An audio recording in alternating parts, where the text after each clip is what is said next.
시간이 흐르면 이런 제목의 말씀드리겠습니다. 시간이 흐르면 우리는 나이를 먹습니다. 아이는 소년이 되고 소년은 청년이 되고 청년이 가정을 이루어 우리가 하던 일을 이어가게 됩니다. 겨울이 가면 봄이 오는데 3월 1일은 변화를 느낄 수 있는 시기적으로 아주 좋은 날이라고 생각합니다.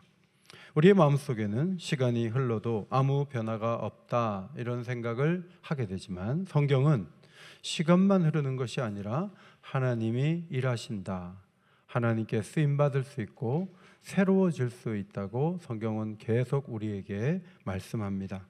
아기 모세가 성장하여 40세에 이르렀지만 살인자가 되었고 광야로 숨어들어서 40년을 보내면서 내면의 세계가 더 깊어지고 넓어졌습니다. 광야에서 그는 자기 자신은 이제 하루하루 이렇게 살다가 아무 일도 하지 못하고 끝나는 것으로 생각했던 어느 날 모세는 떨기나무 불꽃 가운데 나타나신 하나님의 음성을 들었습니다.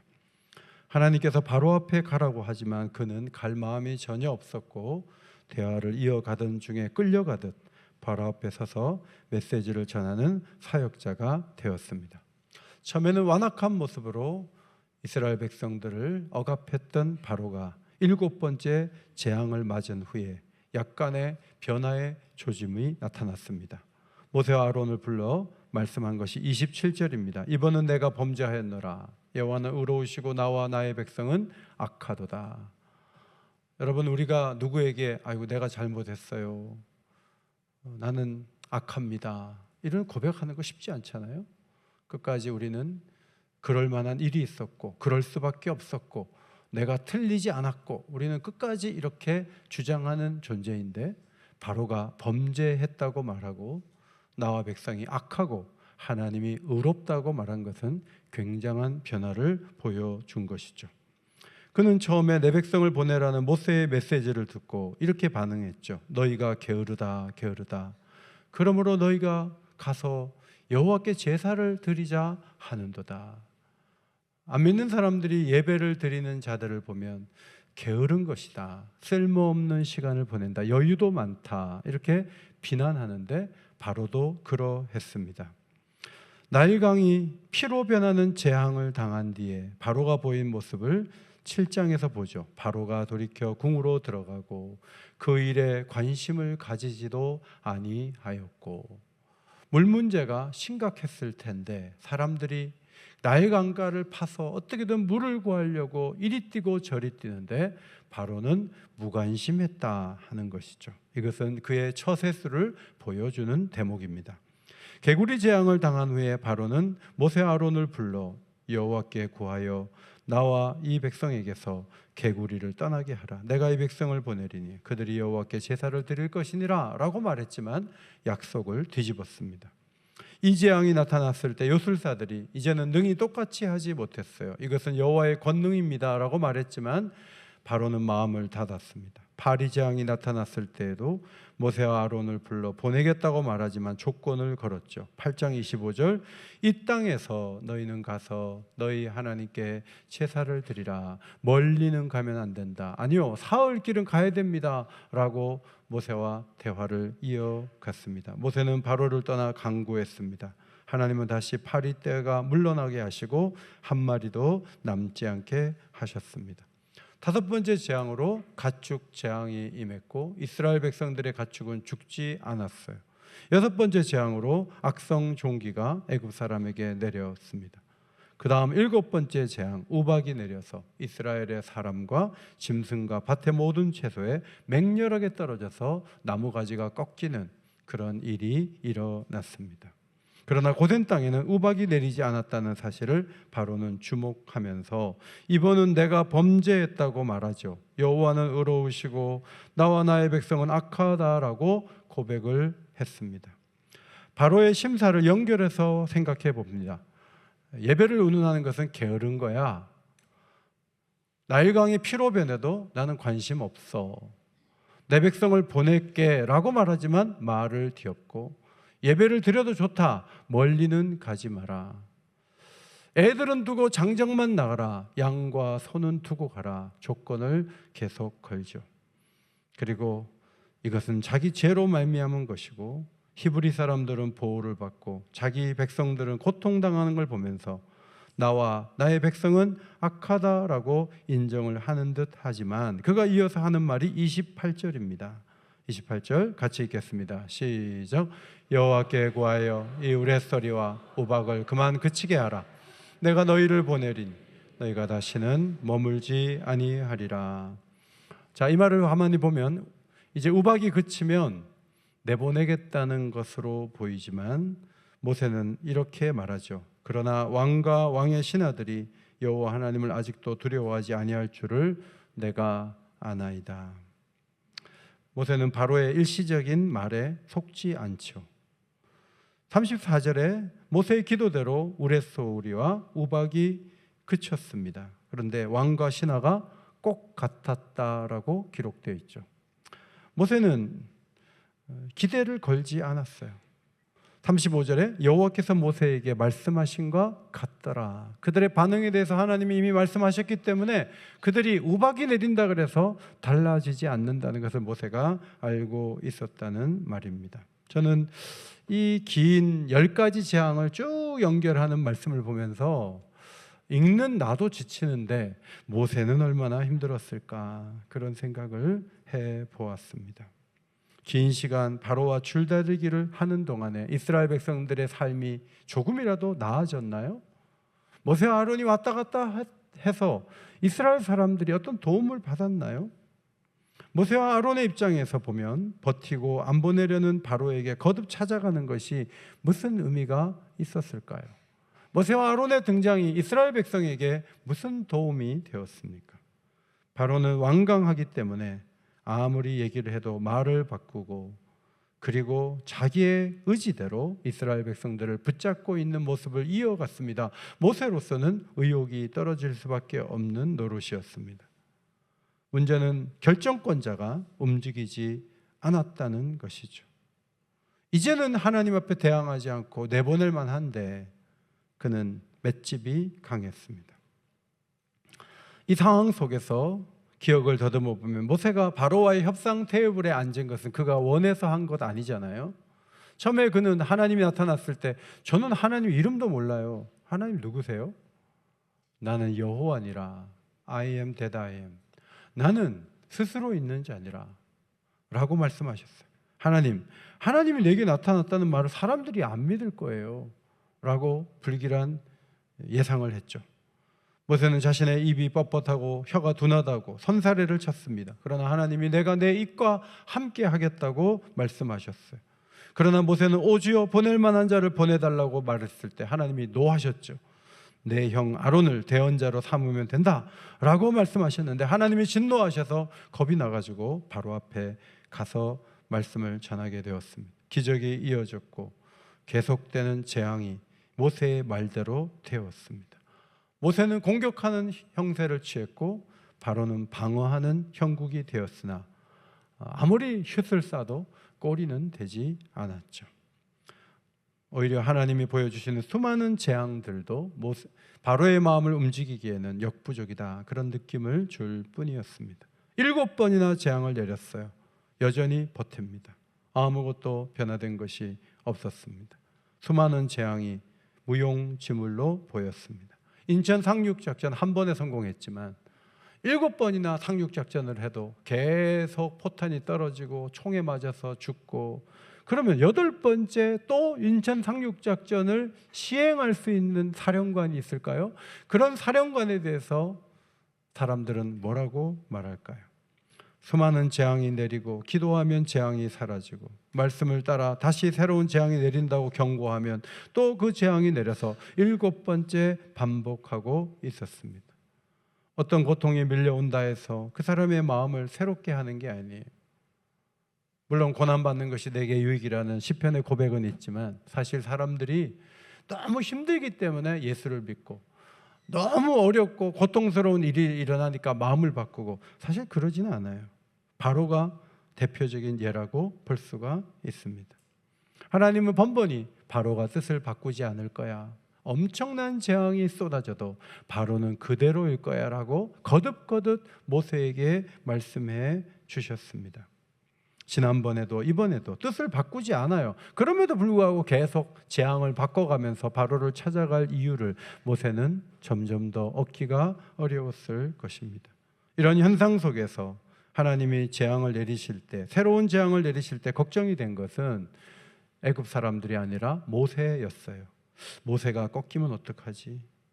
아무리 가도 바뀌지 않는데, 내가 그걸 말하고 있는데, 모세는 가가지고 또 얘기하는데 바로는 여전히 안 바뀌고 자기 백성을 여전히 안 보내기를 7번이나 했는데, 모세가 이제는 그만합시다. 하나님 7번 했다니까요. 왜 자꾸 저를 보내시는 거예요? 안 바뀌잖아요. 왜 자꾸 저를 보내세요?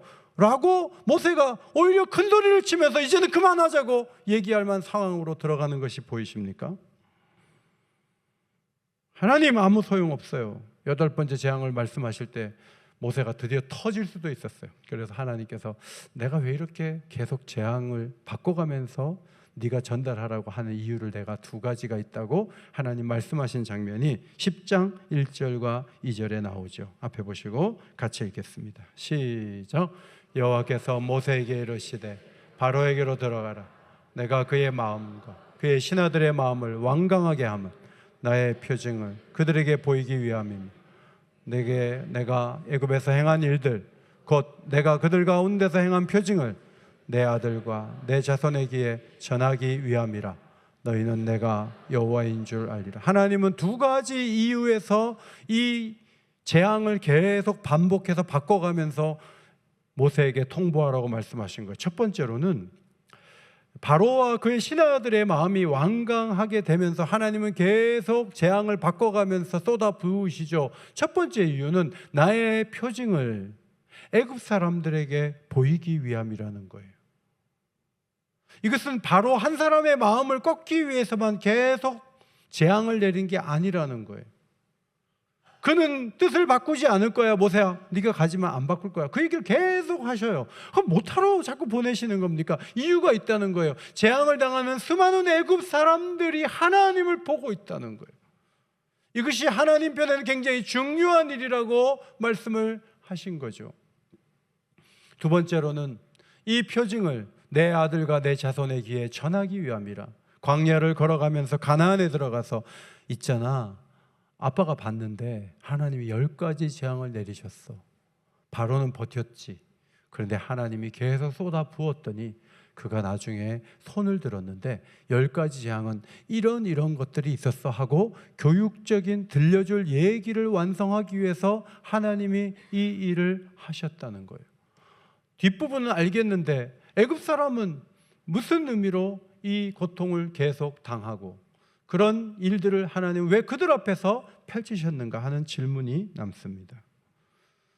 출애굽기서에는 애굽 사람들은 그냥 바로의 백성일 뿐이지만 먼 미래에 애굽인들도 하나님의 백성이 될 것을 하나님은 이미 염두에 두신 것으로 보입니다. 이사야 선지자는 이사야 19장 22절에 여호와께서 애굽을 치실지라도 치시고는 고치실 것이므로 그들이 여호와께로 돌아올 것이라. 여호와께서 그들의 간구함을 들으시고 그들을 고쳐주시리라. 이렇게 예언했고요. 25절을 앞에 보시고 같이 읽겠습니다. 여러분도 한 3번만 같이 읽자 그러면 입을 다무는 분들이 계세요. 같이 읽겠습니다. 시작. 이는 만군의 여호와께서 복주시며 이르시되 내 백성 애굽이여 내 손으로 지은 아스르여 나의 기업 이스라엘이여 복이 있을지어다 하실 것임이라. 여러분, 애굽 사람들에게 내 백성 애굽이여라고 부르고 이집트에 하나님이 교회를 세우시고 김신숙 선교사님께서 수많은 신학생들을 양육하고 그곳에 교회가 세워져서 koptik교회죠. 하나님을 경배하는 일들이 이집트 땅에도 펼쳐질 것을 하나님은 오래전에 보시고 그들을 그냥 벌하는 형국을 보여주셨지만 그 메시지 하나하나가 하나님만이 참신인 것을 그 백성들에게 보여주기를 원하셔서 하나님은 거듭거듭 모세를 바로에게 보내셨던 거예요. 이스라엘 자손들에게도 10가지 재앙은 놀라운 하나님의 능력이 이 땅을 스쳐간 놀라운 경험으로 자손들에게 들려질 수 있도록 하기 위해서 하나님은 10번이나 재앙을 내리셨다는 것이죠. 여러분, 이 10가지 재앙은 애굽의 신들과 관련된 일이고 하나님이 그 신들을 벌하시고 그 신들이 무력하다는 것을 드러낸 놀라운 사건이에요. 첫 번째, 나일강의 신 크눔. 여러분, 애굽인들은 나일강이 크눔, 이 나일강 신의 핏줄이라고 믿었어요. 그런데 그것이 실제로 피가 됐을 때 그들은 얼마나 고통했는지 몰라요. 다산과 부활의 여신 헤게트라는 신은 개구리 형상을 하고 있었답니다. 그런데 개구리가 올라오니까 그 신에 의해서 괴로움을 당하는 거죠. 땅의 신 게부는 티끌이 신이 되어서 오히려 고통을 더 주는 거잖아요. 막아달라고 한 신이 오히려 고통을 가해요. 곤충의 신 개풀이 파리떼가 올라오니까 다 소용없는 거예요. 풍요의 신 아피스, 황소의 신이에요. 그런데 온역을 막지를 못하죠. 의술과 치유의 신 이무호텝, 질병을 막아내는 신이지만 막지 못해요. 하늘과 공기의 신 누트와 슈는 떨어지는 우박을 막지 못해요. 곡물의 보호신 세라피스는 메뚜기의 재앙을 보호하는 신으로 믿었지만 전혀 무력했습니다. 최고의 태양신 라는 3일 동안 흑암이 임했을 때 보이지도 않았어요. 사람들은 바로의 아들 파라오 신으로 추앙했지만 그도 하나님의 재앙에 쓰러지고 말았어요. 출애굽기 12장 12절에 하나님께서 애굽의 모든 신을 내가 심판하리라. 나는 여호와라.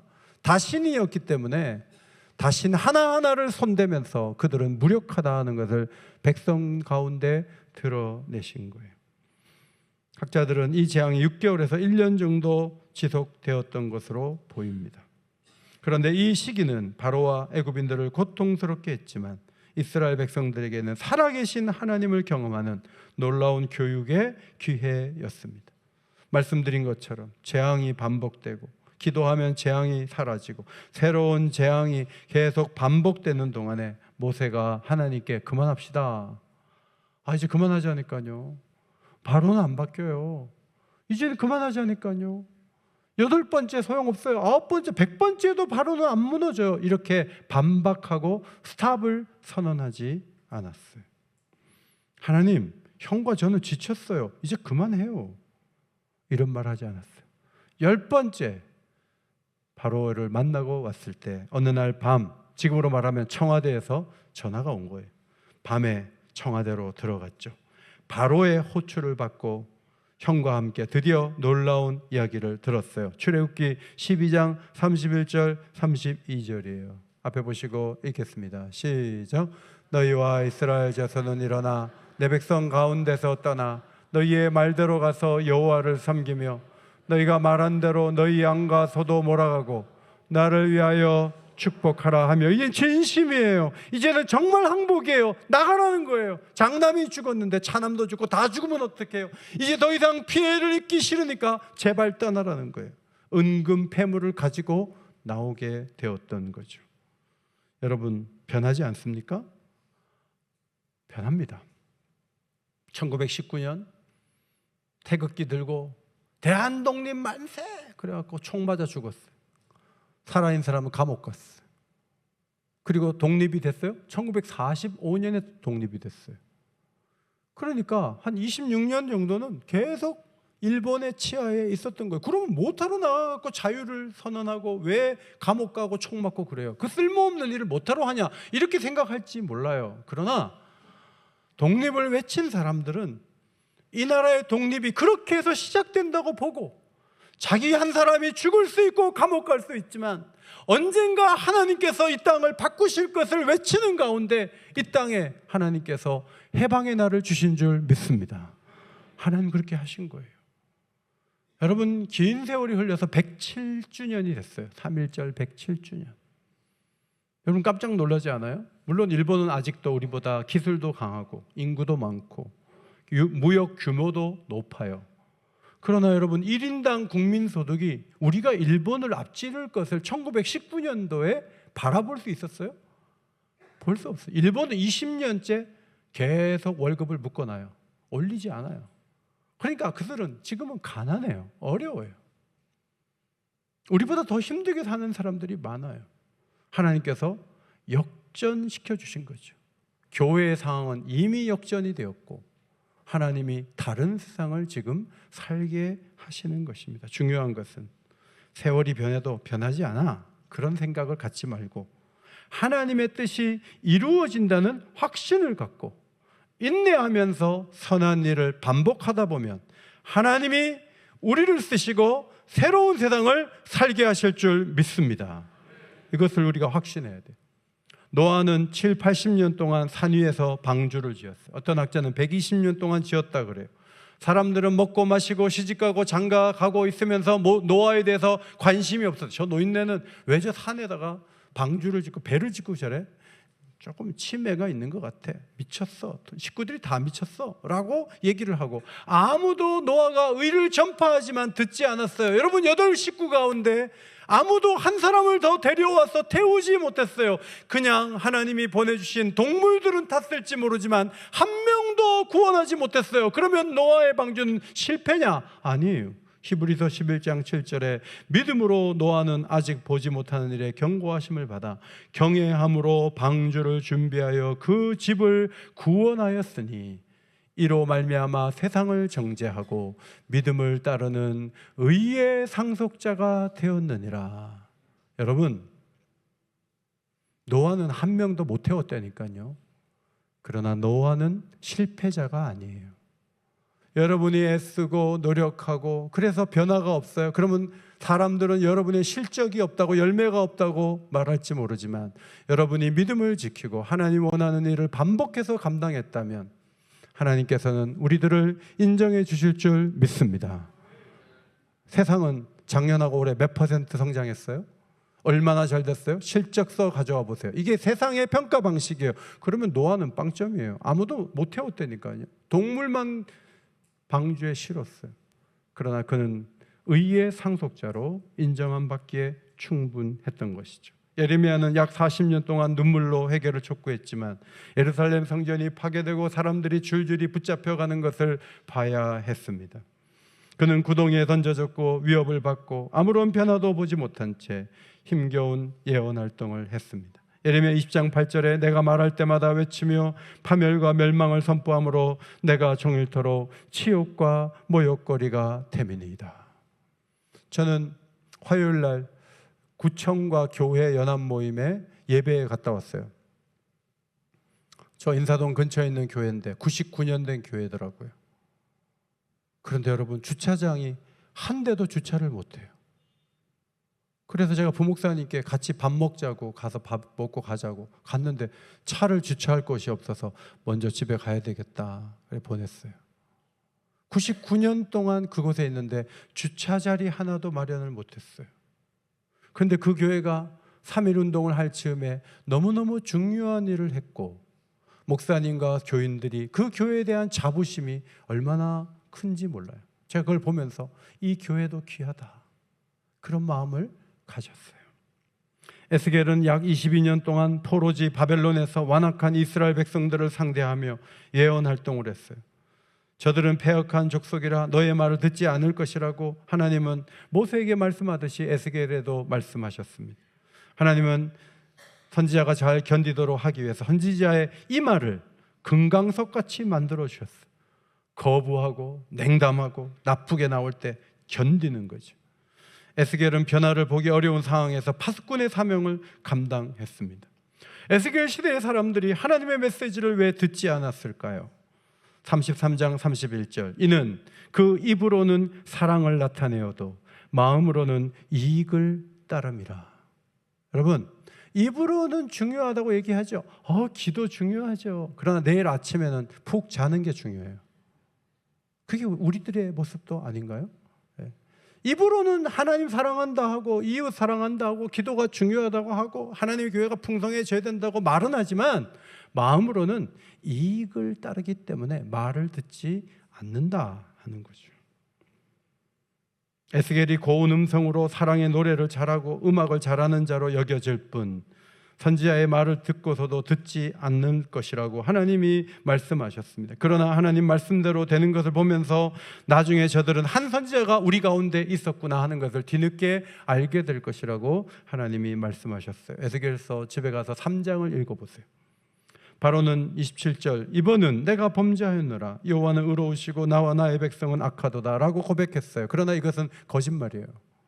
이것은 어려움을 면하기 위해서 한 번 던진 말에 불과해요. 그는 금방 태도를 바뀌어요. 말로만 자기가 죄인이래요. 사실은 죄인이라고 생각하지 않아요. 예수께서 마태복음 7장에 주여 주여 하는 자가 다 천국에 들어갈 것이 아니요 다만 하늘에 계신 내 아버지의 뜻대로 행하는 자라야 들어가리라 분명히 말씀하셨습니다. 여러분, 신앙은 말로 완성되는 거 아니에요. 고백에 의해 천국 가지만 행동하는 것을 보면 고백과는 전혀 다른 방법으로 다른 길로 가는 경우가 많아요. 그것은 사실은 안 믿는 거예요. 믿으면서 행동을 아끼고 이익을 따라가는 것은 그것은 안 믿는 것을 보여주는 거예요. 예수님은 크게 경고하셨어요. 하늘에 계신 내 아버지의 뜻대로 행하는 자라야 천국에 갈 수 있다. 나는 예수를 주로 고백했는데요 하면서 불신자와 같이 행동하면 천국 갈 수 없어요. 움직여야 돼요. 몸을 움직여야 돼요. 당이 높으신 분들 밥 먹고 운동해야 되는 걸 알고 있어요. 밥 먹고 몸을 한번 움직이는 게 너무너무 중요해. 너무너무 중요해 라고 앉아서 텔레비전 보고 있어요. 당은 계속 올라가요. 움직여야 돼요. 비디오를 틀어놓고 에어로빅 하는 걸 보고 있어요. 내 몸이 날씬해져요? 날씬해지지 않아요. 그냥 눈으로 보고 있는 거예요. 말로는 내가 죄인이에요. 그런데 행동하는 걸 보면 자기가 항상 옳은 거예요. 그것은 말과 행동이 다른 거예요. 예수님께서는 자신이 말한 대로 행동하세요. 7번씩 70번이라도 용서하라 라고 말씀하신 주께서 십자가 위에서 저들의 죄를 용서해 달라고 기도하셨어요. 자기 눈앞에서 3번이나 부인하고 도망친 베드로를 불러 교회의 지도자로 삼으셨어요. 예수님은 교회를 세우셨을 때 고백만 난무한 교회를 세우실 생각은 전혀 없었어요. 우리에게 말씀을 행할 능력이 없는 걸 아시고 예수님은 성령을 부으셨어요. 성령이 오시면 하나님 말씀이 즐겁고 하나님 말씀대로 사는 것이 행복하고, 제가 오늘 예배 시간에 제일 행복했을 때가 언제냐면 아까 찬양할 때 저희 앉아있는데 오늘 설교하기가 싫을 정도로 좋았어요. 너무 예배가 좋은 거예요. 그것은 성령이 우리에게 오셔서 주시는 기쁨이에요. 성령은 주의 뜻대로 사는 것을 힘겹지 않게 하게 하세요. 기쁨으로 하게 하세요. 성령을 부으셨어요. 성령의 충만을 받으시기를 주의 이름으로 축원합니다.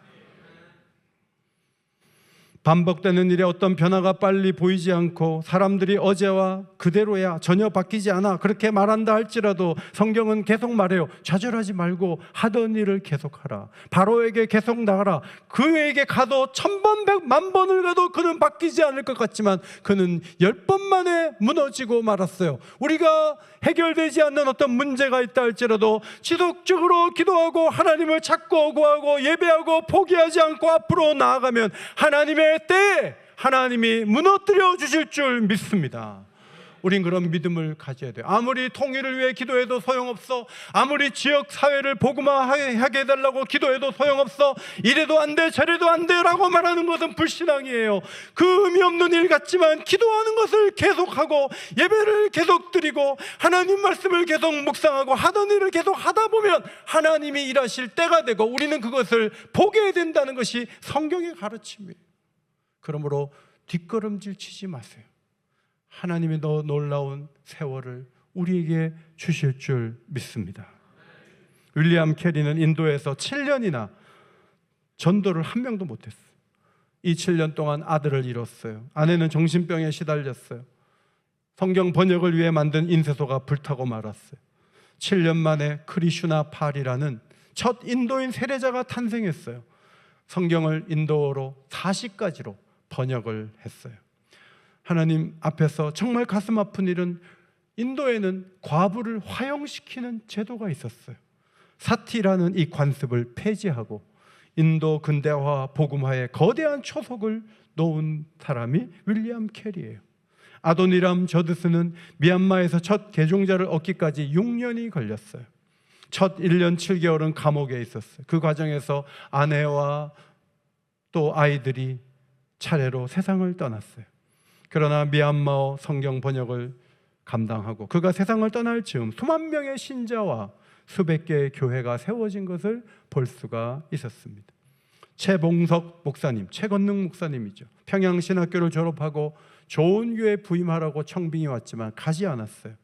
만주와 평안도 일대를 다니면서 노방전도를 했을 때 예수천당이라고 외치는 그를 미친 사람 취급을 했어요. 돌에 맞고 감옥에 갇히고 신사참배를 거부해서 6년이나 오게 있었어요. 그러나 그가 전도하는 그 외침은 소망을 잃은 자들에게 강력한 영적인 메시지가 되었고, 평안북도 지역에만 최봉석 목사님에 의해서 70개 이상의 교회가 세워졌어요. 우리는 예상합니다. 봄이 되면 이제 목련이 피겠지. 지금 움이 이렇게 돋아갖고 아마 이번 주 아니면 다음 주에 활짝 필 거예요. 그러면 꽃이 피겠다 이래야 되는데 목련이 떨어지면 지저분해. 그러면서 아직 몽울이 피기도 전에 그 지저분하게 떨어진 그 작년에 그것을 생각하면서 마음이 막 안 좋은 거예요. 여러분, 그건 좋지 않은 태도예요. 목련이 필 때 이쁘게 볼 수 있는 눈을 갖고 떨어져도 내년에 또 필 거고 앞으로 나가고 좋은 생각을 해야 되는데 이 머릿속이 복잡해져 가지고 안 좋은 쪽으로만 계속 머리를 쓰면, 그러면 어떻게 하나님이 우리를 통해서 일하겠어요? 지난주에도 예배드리고 2월달도 예배드리고 3월달도 예배드리고 한 달 3일 기도한다고 특별히 달라지는 게 있어? 나오기는 못 나와. 난 이제 교회 안 나와 새벽에. 이렇게 마음을 접은 분들이 계세요. 그러지 마세요. 여러분, 하나님이 언제 일하는지 어떻게 알아요? 기도를 접어버리면 하나님이 일하실 가능성을 막는 거와 같은 거예요. 우리가 여기 모여서 한 달 3일 기도에 300명씩 나오던 때가 있었어요.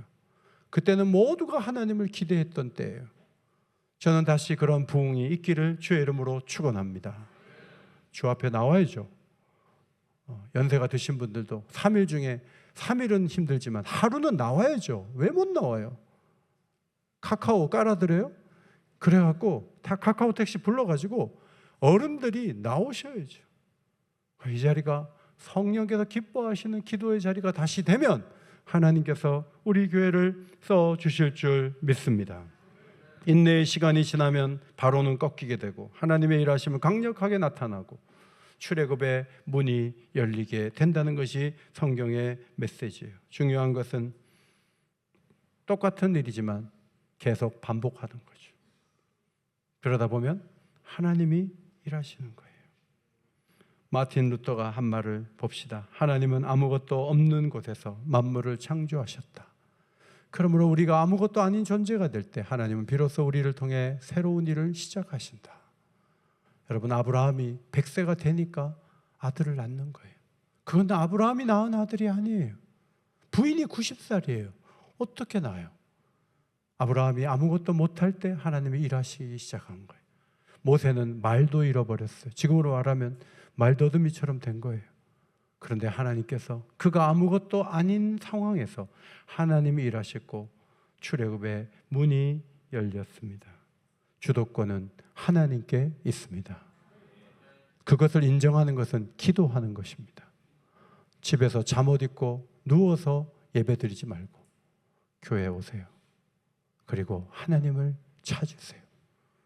여러분, 인생 가운데 막혀있는 문이 열려지고 하나님의 축복이 임하는 이 거룩한 계절이 되시기를 주의 이름으로 축원합니다.